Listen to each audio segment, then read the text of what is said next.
Hello and welcome to the CTN webinar. The topic for today is creating a winning cyber threat ransomware management strategy. Thank you so much, Gigamon, for making this happen for all of us. I'm Sanjog Aul, your host and moderator. I'm from CIO Talk Network. And what we are going to do today is going to have a candid, collaborative, and conversational approach to this dialogue that we're going to have on this very important topic. Most people who are in security or connected to security, they know there are some active issues going on which all of us are facing. And while we will talk about those to some extent, but we also are here to make sure that we talk about things which will allow us to have a better handle on things going forward when it comes to cyber threat and ransomware. But before we get into the serious stuff, I wanted to ask you guys a quick question. How many of you like superhero movies? And panelists included. Yeah? Who doesn't?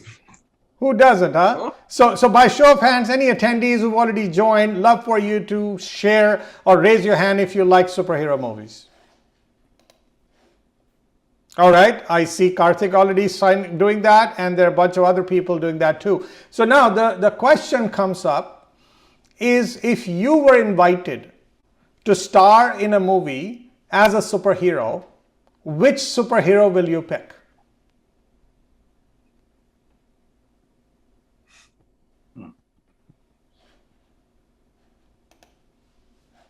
Well, panelists, you can engage from this point onwards. We'll get into the security stuff. Anything from attendees?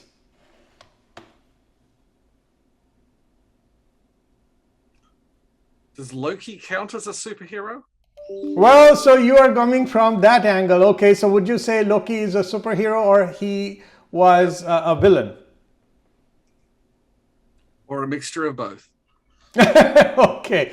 All right. So the reason I actually brought this up is because what you look at as a superhero is they have super speed, they have super intelligence, and they have super gadgets. And they have one thing which is truly making them different is that they fight against the wrongdoing. And the reason I brought this up is because I feel people who are handling security in some form or fashion is exactly what they are doing. What they are essentially trying to figure out is, can I move this conversation that we're having about security from IT to enterprise risk? Can they build a vision which everyone can follow for security, or a security first vision rather? Could they cultivate the talent? Could they rationalize the processes and bring in the proper tools which will allow them to tackle all these issues that we are facing? And then finally, would they be able to figure out a way to stay vigilant and improvise as different attacks come, so that as they become more sophisticated, the attackers, we do too. Now, how would you do that? There are challenges you're dealing with, then people have tried certain things to make security more robust and becoming more resilient as a company, and that's what we're going to talk about today. Our approach is going to be, first we will start with the three panelists, and each of them will share their top challenge which holds them back from being able to effectively manage cyber threat and ransomware. And then subsequently we will also request the audience members to be able to share their challenges in a word or a phrase. And then finally we will go ahead into the solutioning mode, where we say, okay, so what did you do to fix these problems, and what worked, what did not work? So audience, as many as possible, please feel free to share your comments and questions as we go along, and as the panelists give their responses. So to start with that, Karthik, let's start with you. If I were to ask you to give a quick introduction about yourself, and also quickly give us a context of what world that you live in, and the top challenge in this context which prevents you from being able to effectively manage cyber threats and ransomware. Fantastic. Thank you. Thank you, Sanjog, and good afternoon, everybody. Thanks for joining the webinar. Really excited to be here. Again, I'm Karthik Swarnam. I'm responsible for enterprise security at AT&T. We're a large multimedia company. Media and technology area is what we specialize in. So telecommunication is one of them, and then also media and entertainment is also a component of that, right? So we call ourselves into the technology space, right? Talk about security. Security is kind of like, every year it's kind of, the game is changing constantly. And how do you deal with threats? How do you deal with evolving technologies. How do you protect your enterprise while still thinking about enabling the business? And those challenges are kind of going all over the place now, and the problems are. It doesn't matter how big of a company or small of a company that you have. When it comes into security and threats and risk, they are in very similar fashion. It's the magnitude in which you deal with is different depending upon the size of the company and the locations and the locale that you play in, and the industry that you belong to, right? So those are the variables that kind of shape what is the level of sophistication and the magnitude of the threats and the risks that you're going to be dealing with, right? Other than that, if you go and take it bottom up, all the problems are the same problems, right? Patching, managing your infrastructure, upkeep, vulnerabilities, your threat landscape, your ransomwares, your denial of service situations, and so on and so forth, right? So I think larger the company, I think one of the challenges with larger estates is to have a good inventory of your technical assets and your landscape, right? And where we are starting to live more and more in a connected world, everything is connected and everything is relied upon the network and the telecommunications environment, right? I mean, you start to use your mobile phones for anything and everything that you can imagine. And mobile phones have displaced quite a bit of technology in other domains, right? So as we live more and more in the connected world, right, either it's connected healthcare, connected automation, connected transportation, remote workforce, and the pandemic that we're living in, a lot more of this remote workforce, and commerce is conducted much more in a digital fashion than in a physical fashion. So all of that puts more pressure and stress onto the technology infrastructure itself, right? So you got to take a balanced approach on how you're going to enable the business while still thinking about protecting from the unwanted elements. So, great. So Serge, excellent. love to get your introduction, and what do you feel are the top challenges that the world is facing? Well, thank you, Sanjog. So working with CGI, we're dealing with major IT and business transformation opportunities, assisting companies across the globe. And in that capacity, I personally, out of the Montreal office, support engagements where I bring digital risk management perspective and cybersecurity strategy to enable those business transformation initiatives. Over the last 20 so years, I have helped organizations going through their transformation efforts. And today I try to focus on more agility and cyber perspective to the specifics of digital transformation, which is really the journey where everybody is going to these days. And that helped me understand that at the end of the day, the biggest challenge that organization will keep on facing will start with the vision, having the right vision.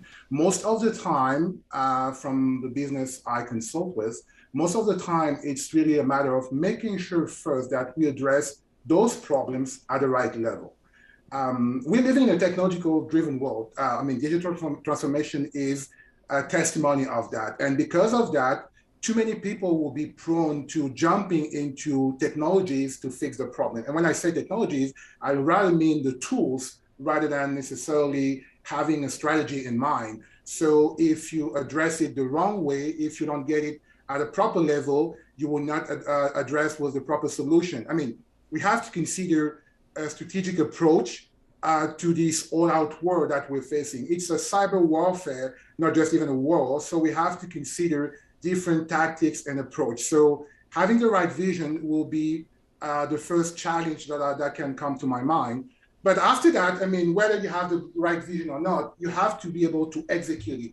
And today, manpower shortage with cyber expertise is killing every business. So we have to recognize that there is a global shortage of cyber experts. So we have to find creative ways to remain secure, keep on enabling the business going into the right direction, supporting them achieving their objectives where we don't have enough of the talent we need to make it so. But after that, let's say you manage to have the vision, you manage to have the talent, where do you start first? Prioritization of investment sometimes is also a big challenge because, as Karthik mentioned, depending on the size of the company, the strategic direction, the challenges will have a different magnitude.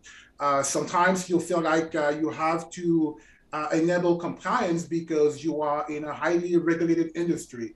But compliance doesn't necessarily give you security. So you have to prioritize, like, should I try compliance first or should I try to be secure? Why not try both? So at the end of the day, it's really what to do first in terms of what will yield return shortly, because we have as cyber practitioners to demonstrate to the business that we bring in value. Great. Ian, a quick introduction about yourself, the organization you belong to, and the value you are creating, and the challenges, of course. That's what we would like to know the most. Thanks, everyone. I really appreciate everyone joining us today. My name's Ian Farquhar. I'm Field CTO Global for Gigamon. Gigamon's a company that does security and risk management in the network, the data. We not only have the ability to deliver traffic to all tools and so forth, but also network detect and response capabilities. I spend a lot of my time, because I'm director of the security architecture team, thinking and talking to customers and dealing with organizations all around the world, be that enterprise, service provider, defense, and government, about how they're dealing with cyber threats. And I'm going to bucket the challenges we face into three specific areas, and these I'm hearing worldwide. The first is that we tend to look at attacks in isolation, and I think we need to look at really what we need to do to maintain the security of our organizations. And this is something we are all doing. One of the problems we often face is a management structure that looks at security as something they can get right and then sort of we're done. No, it's never going to be that. And it's a real challenge. Security, information security in a modern enterprise is a process of constant innovation and change. I have this talk I do internally, and it's around the need to constantly innovate, because we are in this leapfrog process. Our attackers will develop a new technique, a new tool, a new capability to attack us, a new TTP. We will create defenses against this, both preventative and detective techniques. They will then innovate. This constant leapfrog of innovation, attack, defense, innovation, attack, and defense means that we constantly need to be on our guard. And this is hard because, as Serge said before, we are facing worldwide a massive skills shortage. I feel that myself. I have 3 open positions in my team, and I'm looking for people who have deep, good security skills, that also have good cloud security skills, and the capability to deal with people and customers, from junior engineers to CIOs. It is very, very hard to find that.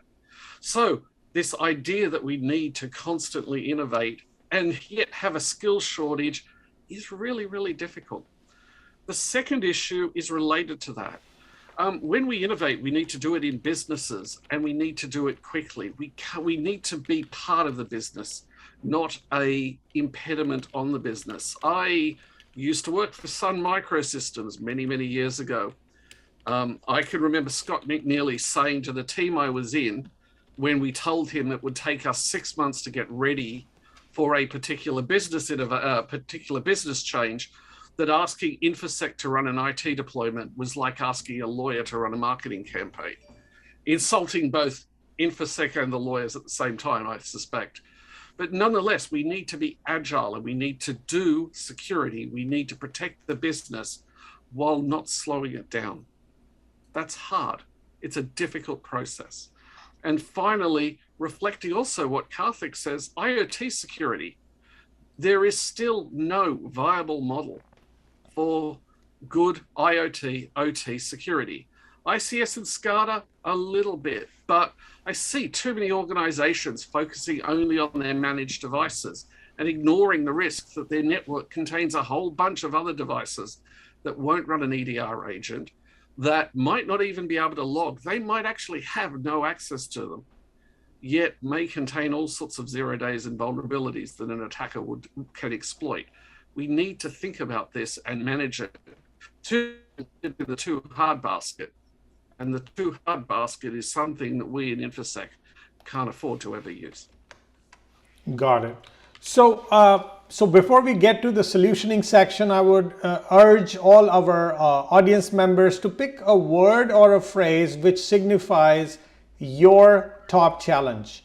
Keep typing away as we move on to the solution section, because we would like to cover those. And any questions that you have as the conversation comes up, please type in so that we can pick them up and have the leaders here on this panel answer them for you.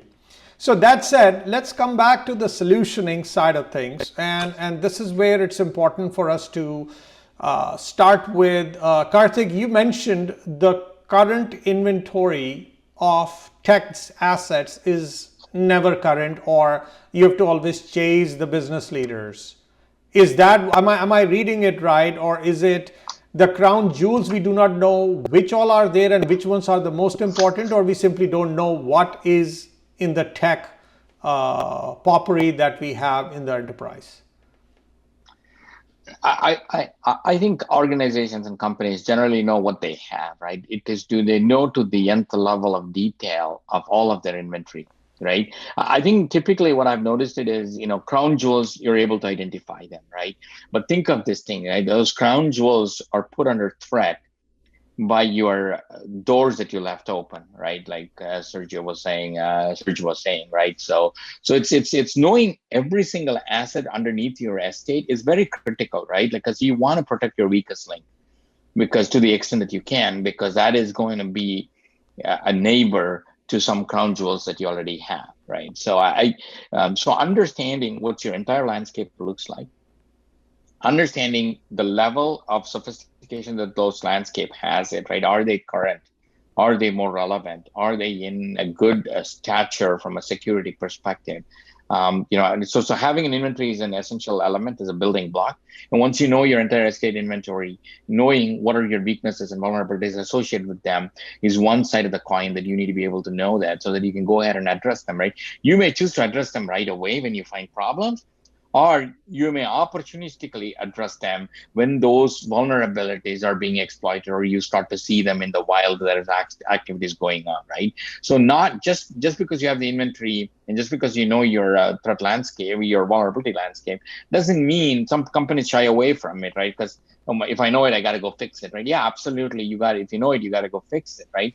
But not knowing it is not a good answer either, right? So know it, fix it. If you can't fix it, at least have a game plan to fix it before the impact or the consequences or the damages could happen.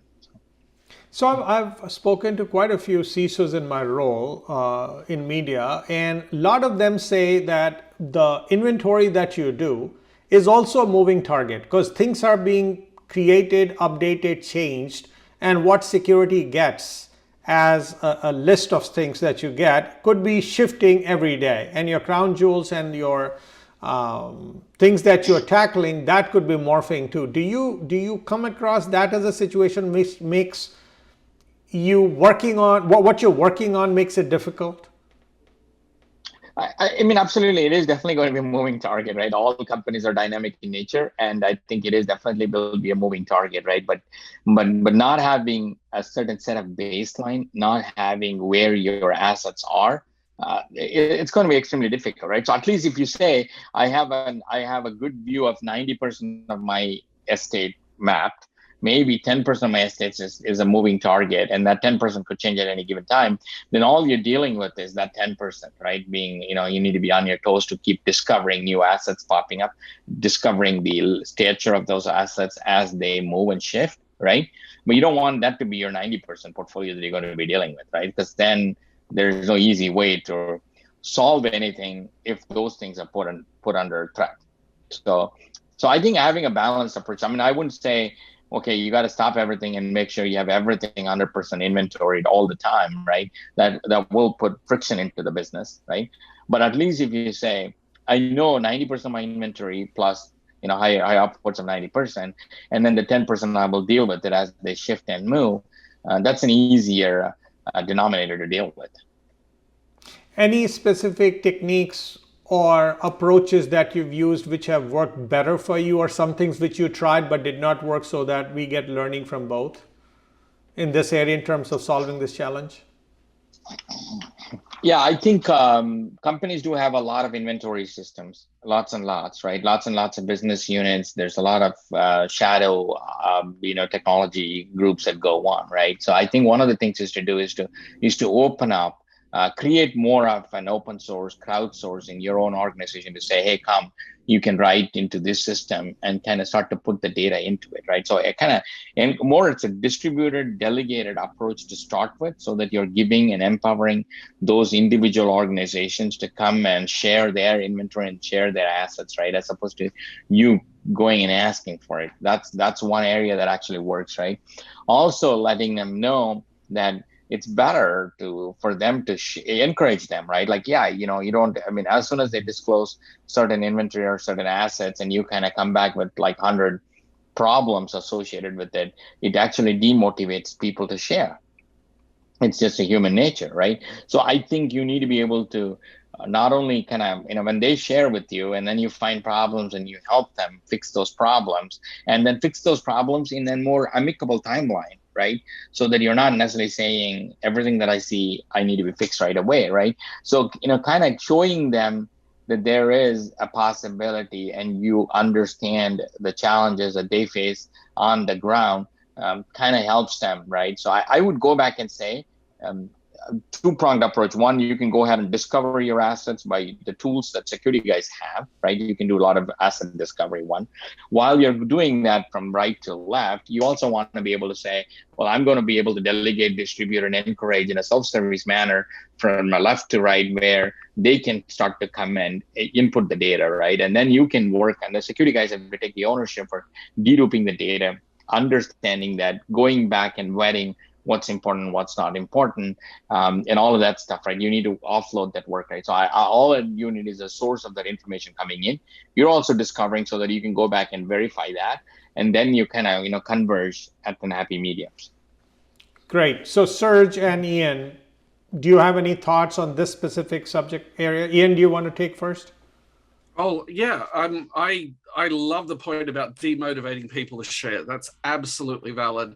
We need to be part of the business, and getting on the wrong side of a major part of the business is a way to set ourselves up to failure. We need collaboration and working together. And I totally agree with Karthik in saying that. I also wanted to look at the idea of an asset inventory, which we all should have. It's ridiculous that we have networks, we have corporate networks where we cannot deal, we don't know what's on the network. And yes, it's always going to be a moving target. That's the nature of dynamic business. But I also want to reflect the fact that really the assets themselves, the systems that we have, aren't where the business value is. I had a situation, it was actually in New Zealand about 10 years ago, where I walked into a CIO of a major financial company, and I challenged him how much of his business value was in the data the organization held. And he estimated probably in the region of 80 to 90%. Now, while I walked into his office, I noticed that the chair I was offered had a little asset sticker on it, one of those little owned by company with an asset number. So they were tracking this $60 chair. And I said, okay, so 80 to 90% of your business value is in your data.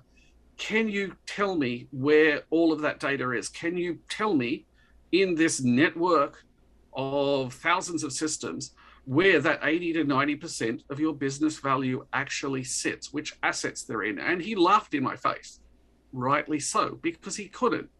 That data was sprawled all across the organization in PCs, in servers, in a mainframe, in mobile devices.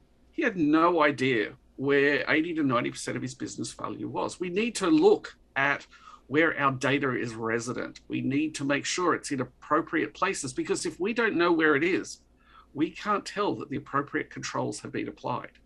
It's really, really important for us to look beyond just the system level and look at where data is. And by the way, this is one of the reasons zero trust is so interesting. I don't know if anyone here is looking at zero trust architectures. We certainly are. They are fascinating, but they move towards architectures that allow us to actually do this properly, to be data-centric security architectures. And this is something as professionals we all should be looking at. Serge, any thoughts? Oh, definitely. I really want to piggyback on what Ian just said, with the fact that at the end of the day, knowing your assets, knowing your real estate is a great selling point.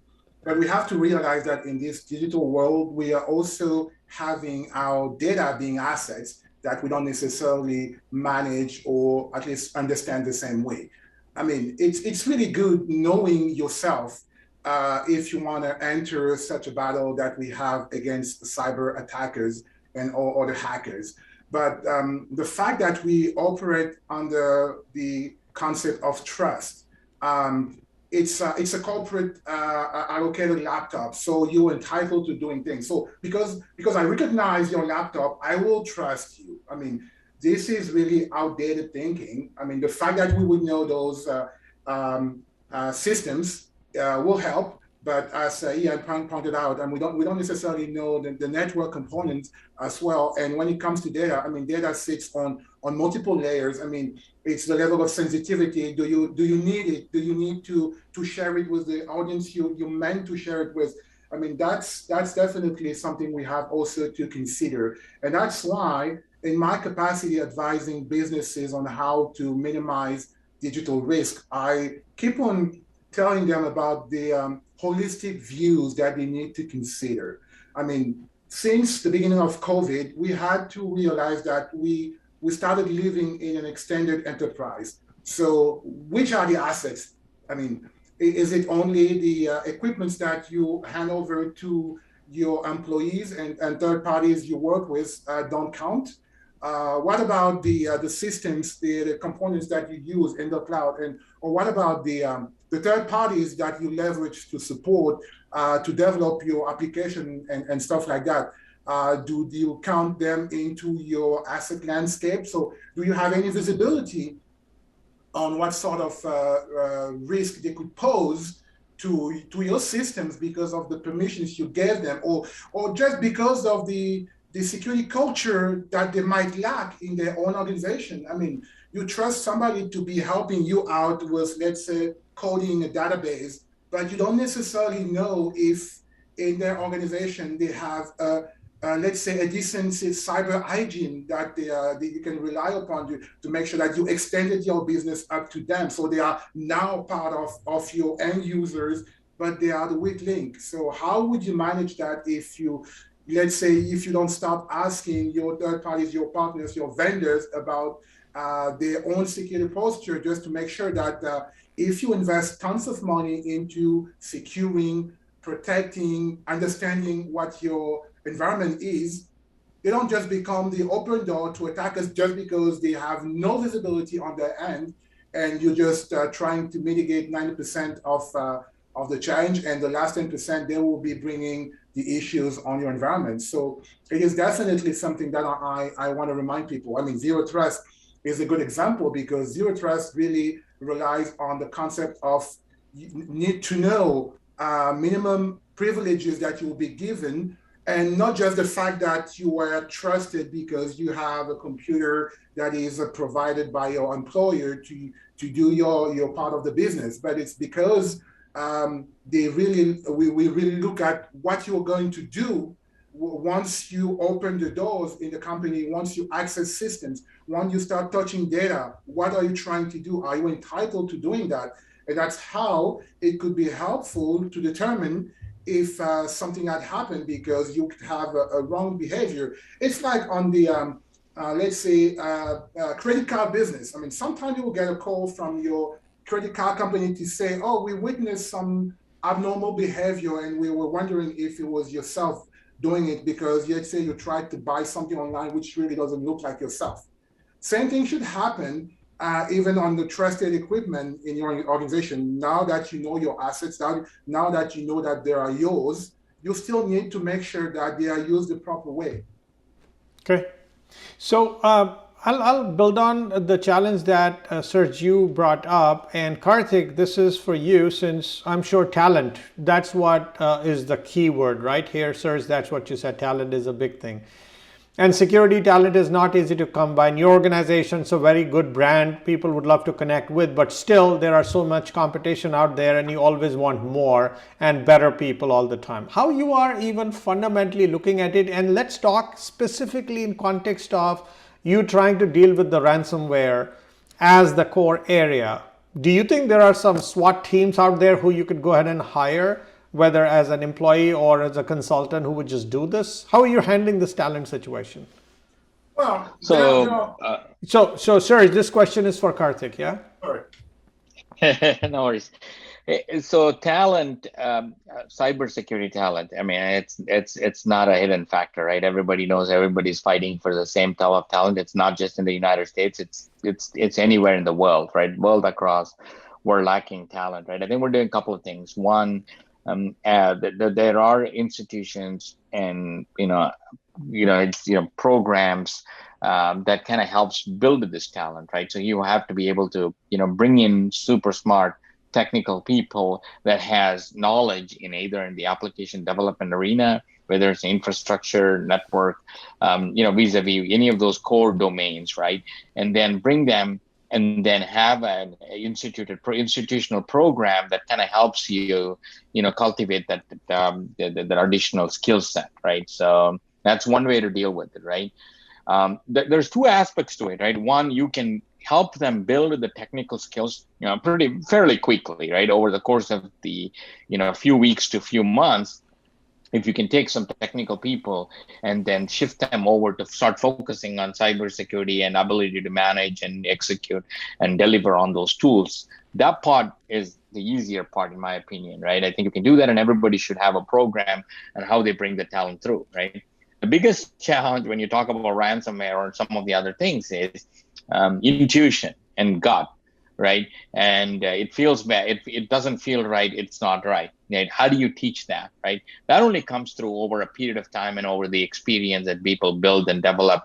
And you see a lot, you build that. Your brain gets trained to the way to think and handle. So it's a school of thought that has to come into play.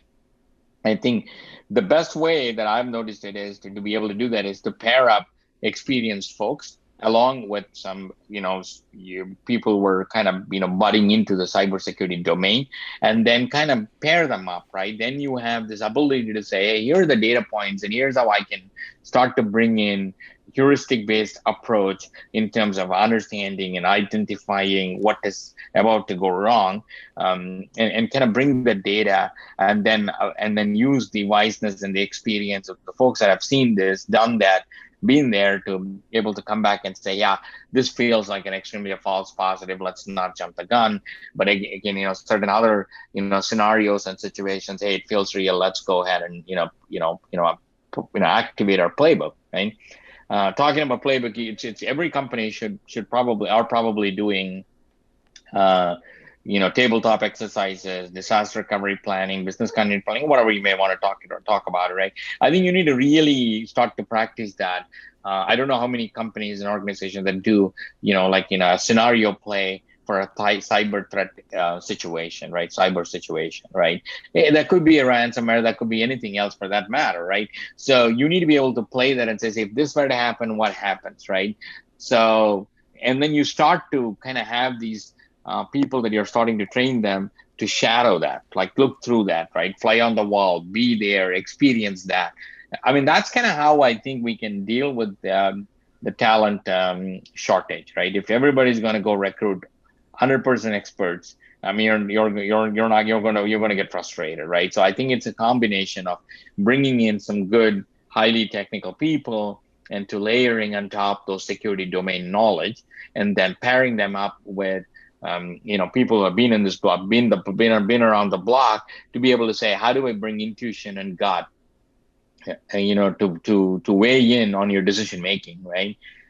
Because security is a very tricky domain, right? I mean, you could not be having a bad day. That's because you're extremely good, or you're not having a bad day because you're extremely lucky and nobody decided to come after your door, right? So it's hard to decide whether what you're doing is good or whether what you're doing is what are you just purely being lucky and then you don't have a situation, right? So that's where the intuition and the gut comes into play. And then I think you build that muscle memory over a period of time of having more experiences. So having the pairing of skilled folks and building a blended team and not look for all experts, right? Like, if you look for an expert, SWAT team that are all like IR practitioners, incident responders, then you're going to get frustrated, right? Like, have one or two or three of those guys with, maybe 10% of your team is built on that. 90% of your team is built on, highly technical folks that know how to,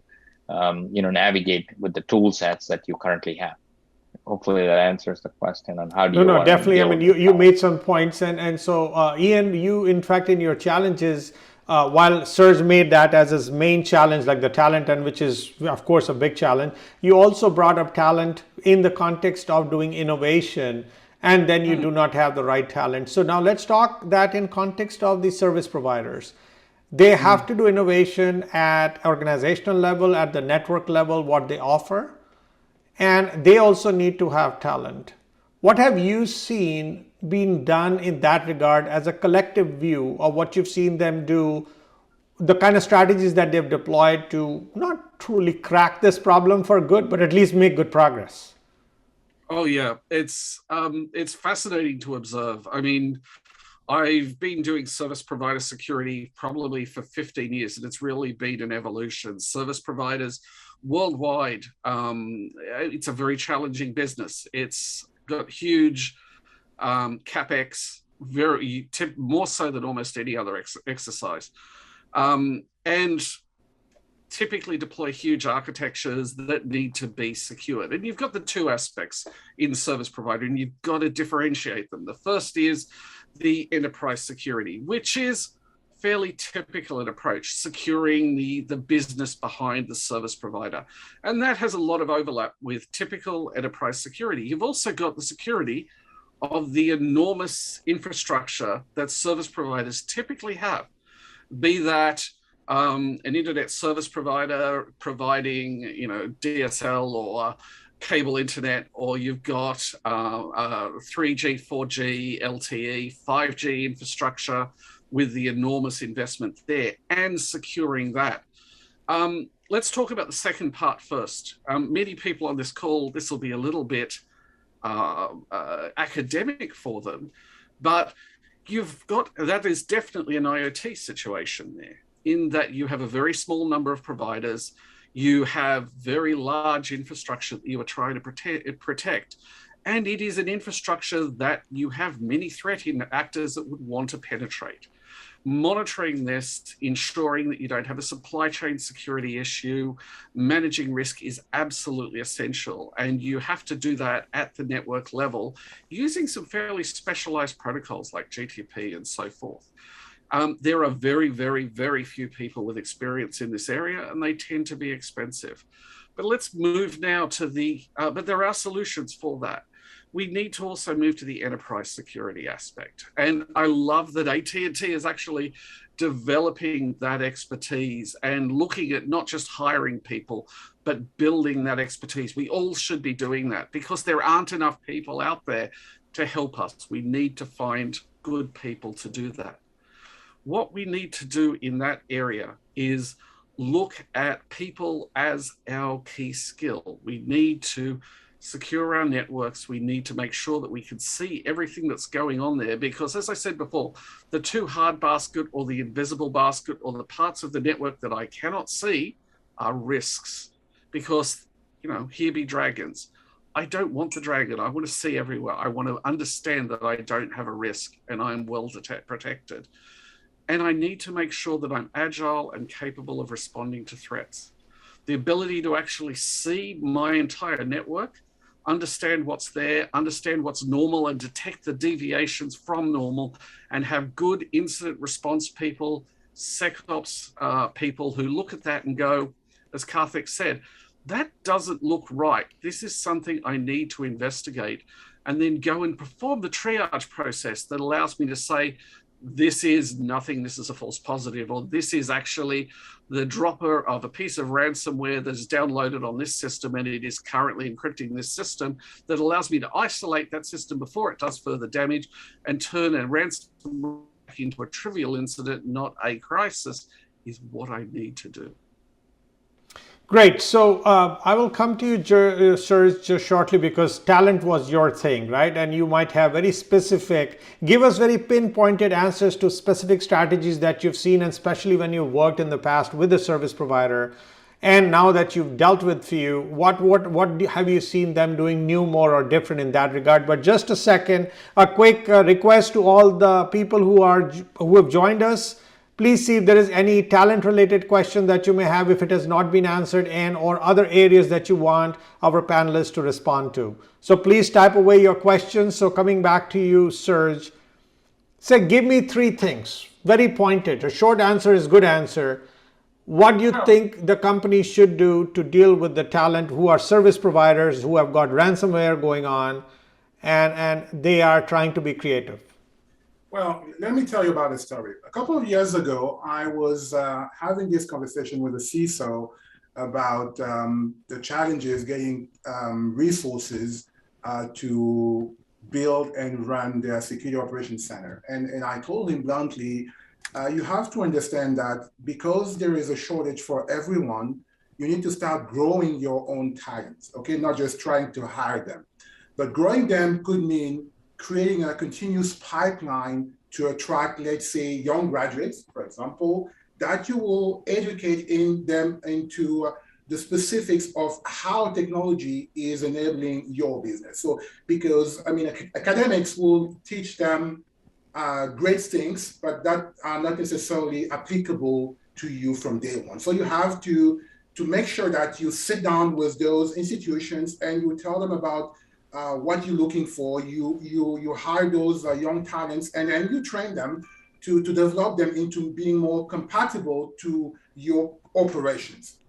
But at the same time, you have to be prepared to doing it continuously, because once you have hired somebody and you have grown it into becoming an expert, because of after, let's say, a couple of months or a couple of years, they are smarter than they were before, they were more knowledgeable in the field, they will feel attracted by all the companies. So you have to realize that you're gonna have to let them go. So it's something that you need to think. It's really continuous. I mean, every year I'm gonna have young graduates, and after 2-3 years, some of them will leave me. So what do?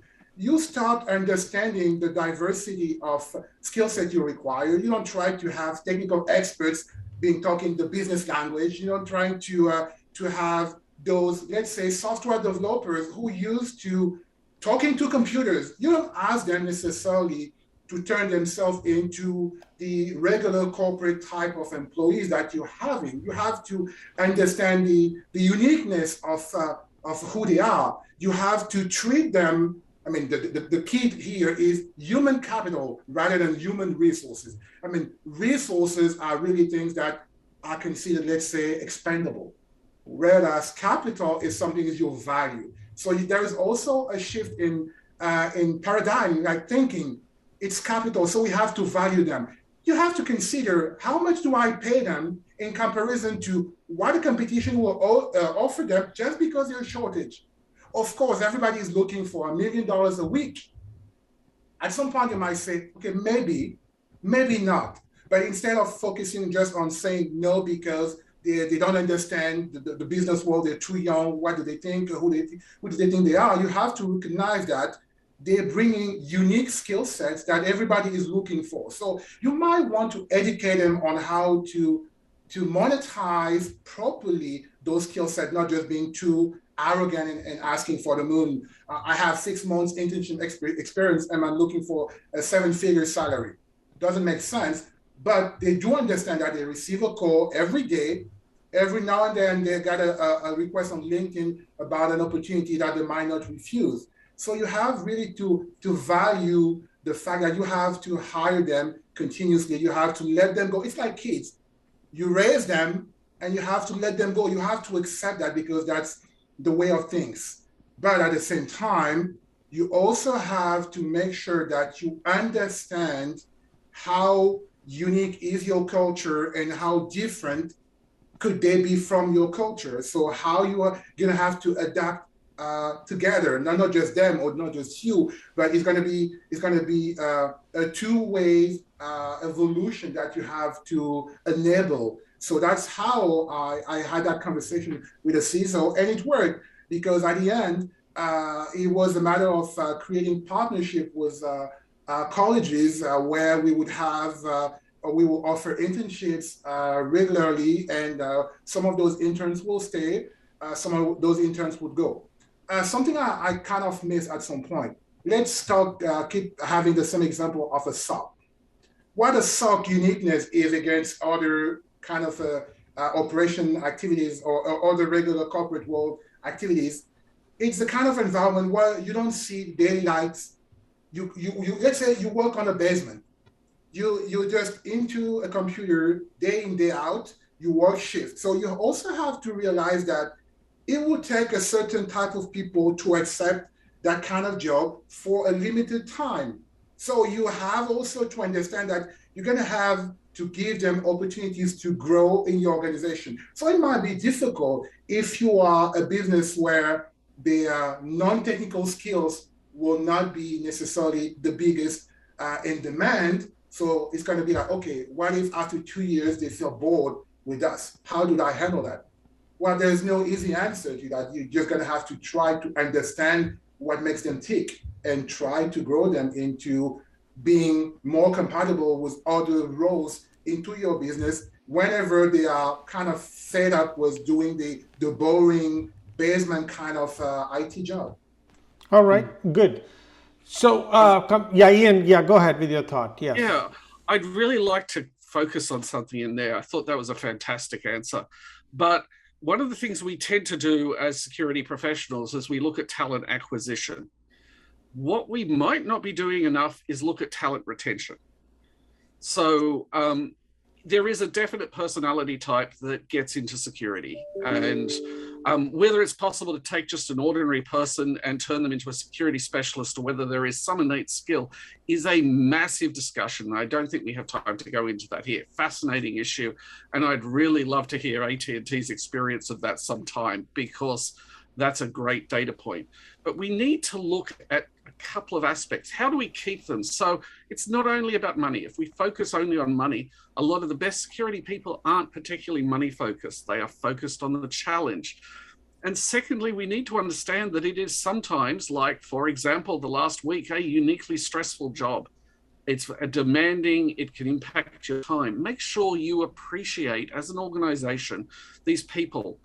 You know, there are so many ways we can do this, and our HR teams are really good at helping us. But after there's been a difficult period, make sure we give them time off. Make sure we give them the tooling to do their job properly. Nothing will have a security specialist, incident responder, a security architect leave than setting them up to fail by not giving them the skills, the tools, the powers that they need to actually do their job properly. And I'm going to say one more thing, and this is going to be a little bit controversial, but I speak to governments a lot, and I speak to service providers a lot, and one of the things I hear from them is about diversity in personality type. And we need to recognize that there are things like incident response that will attract people who might be on the autistic spectrum. And what a shock. They're people who can focus on something for a long period of time and get very, very, very interested in specific, very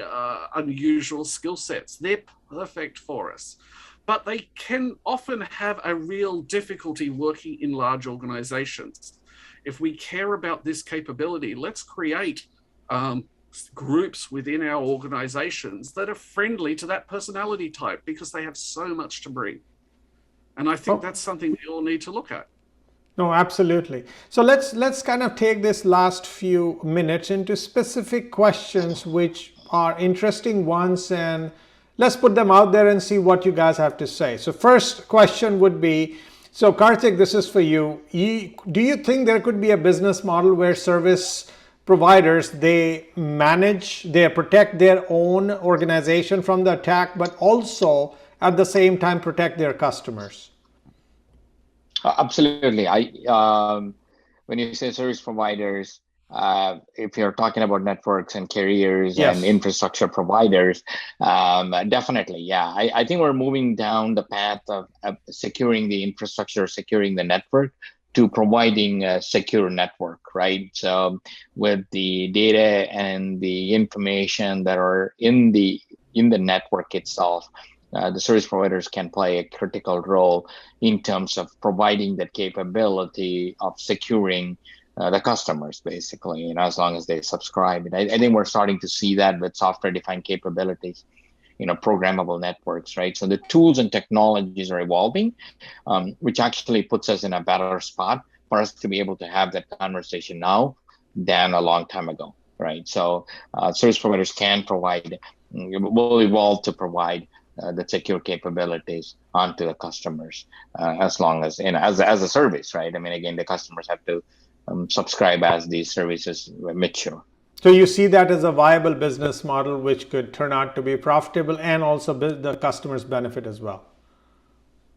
Yeah, it's hard to comment on it because, but I think the customers will definitely benefit on it, right? And I think it goes back to this concept of creating a safe, reliable, healthy world out there, right? Like, how much, the analogies that I can draw is, environmental friendly, electric vehicles and things like that, right? How much, in terms of business value, I'm not sure, but I think, overall societal value will be increased and improved. So.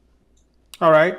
So Serge, you've seen ransomware in form of file locking, and then it moved to cyber extortion. What do you think is the next flavor?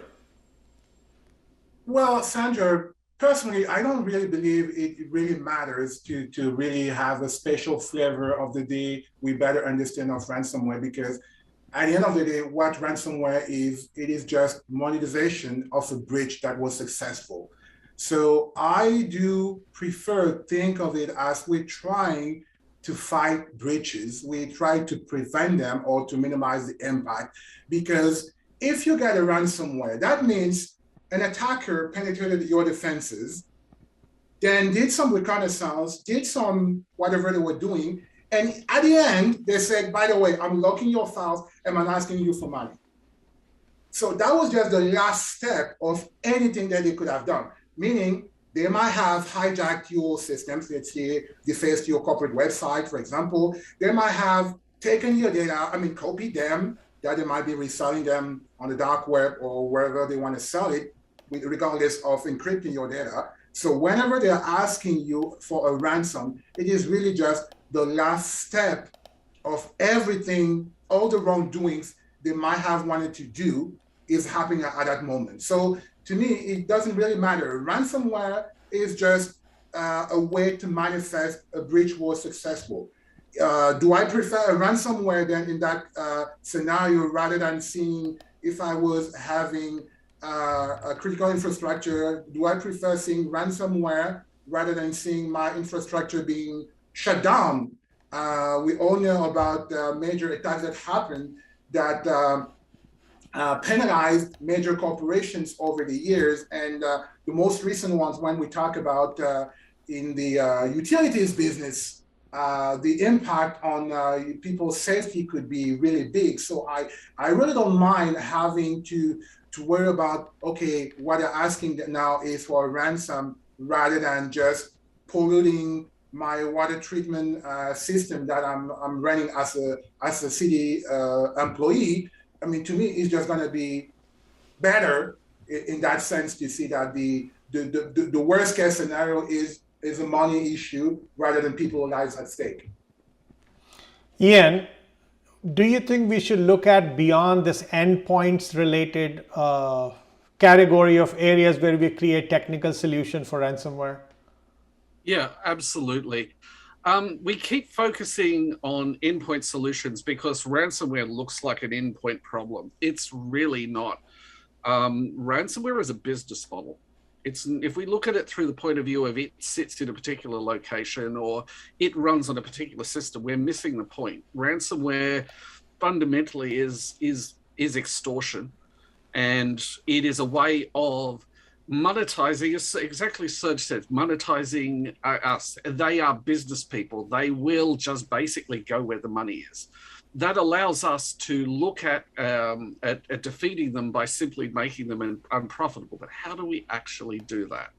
I think we really need to actually build defenses, firstly, that move us away from the problem I was talking about before, which is this ridiculous focus on managed systems, and look at the bigger picture, look at our entire network, look at what's actually happening on our entire network, have that visibility. But also we need to look at how we manage our data, how we can be extorted. In reality, and this is going to be a little bit controversial, ransomware isn't the worst possible outcome, because typically with ransomware, at least we know we've been breached.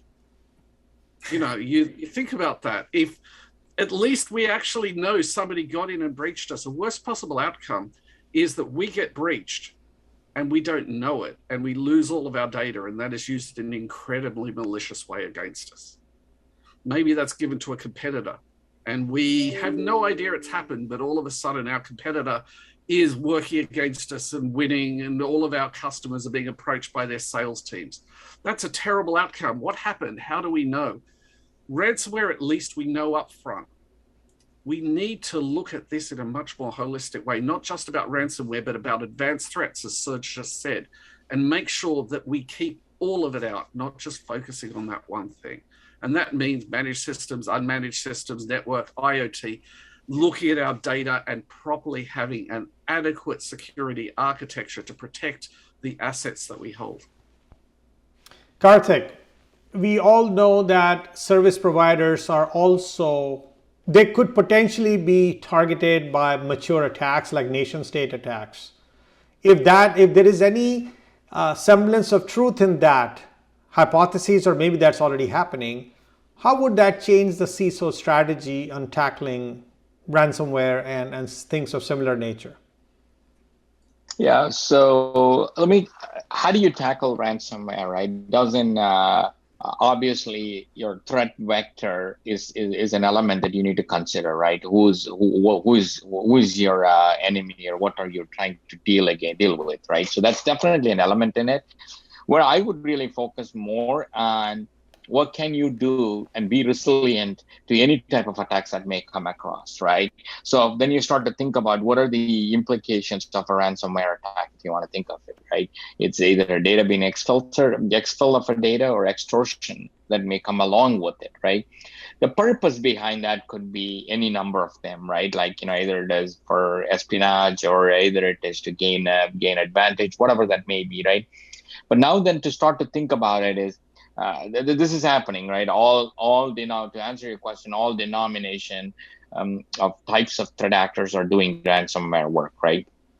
I don't think so. It's just the opportunistic hackers, but it is pretty much everybody doing it right now. So that's a given factor, right? Now, how do you deal with it, and what is the resulting impact from a ransomware situation is what I think we need to start to think about, right?